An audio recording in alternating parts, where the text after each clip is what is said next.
აჭარის სოფლის მეურნეობის სამინისტროს მიზნობრივი პროგრამა, რომელიც მავნებელ დაავადებებზე დიაგნოსტიკასა და პრევენციულ ღონისძიებებზე ფერმერთა კონსულტაციას ითვალისწინებს, გრძელდება.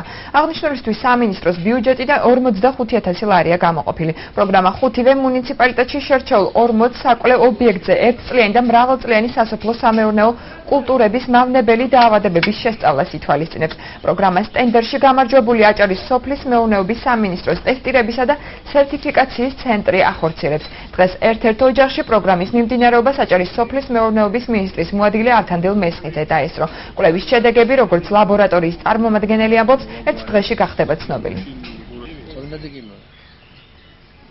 ფერმერებს მიაწოდოს ზუსტი რეკომენდაციები, შეტანის ვადები, პრეპარატების გამოყენების ვადები და დროულად იქნას კონცენტრაცია ის გამოყენებული, რომელიც ესაჭიროება ამათემ მცენარეს, მაგრამ ისე მნიშვნელოვანი და დადებითია ისიც, რომ ესენი არ არიან შემოფარგლული რომელიმე ერთი კულტურით, როდესაც ხვდებიან ფერმერის ოჯახში, იქ ყველა კულტურაზე იქნება ვაზი, იქნება ერთწლიანი კულტურები, იქნება კივი, იქნება ციტრუსი, რა თქმა უნდა, ახლა ძირითადი აქცენტი მან ციტრუსებზე აქვს მოსახლეობას გადადანილი, ქობულეთზე და ხილვაჩაურის მაგრამ სხვა კულტურებზე შესაბამისად რეკომენდაციებს აძლევენ. შერჩეულია 40 საკვლევი ობიექტი მთლიანი აჭარის მასშტაბით.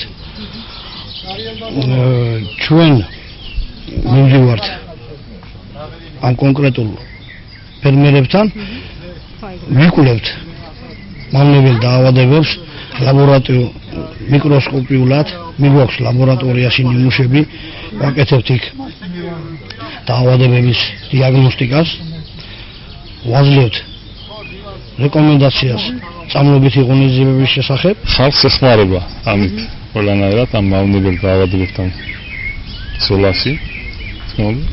ხალხი საინტერესებული არის შეიცნინა სამქიმიკატები და აი თქვენ უნდა კი, რა თქმა უნდა და შეძენილიც აქვთ უმეტეს უკვე მიმდინარეობს წამლობა. იმით არის საშუალება რომ ვაუჩერებით მიიღეს წამლები და იმით გამოიყენებენ.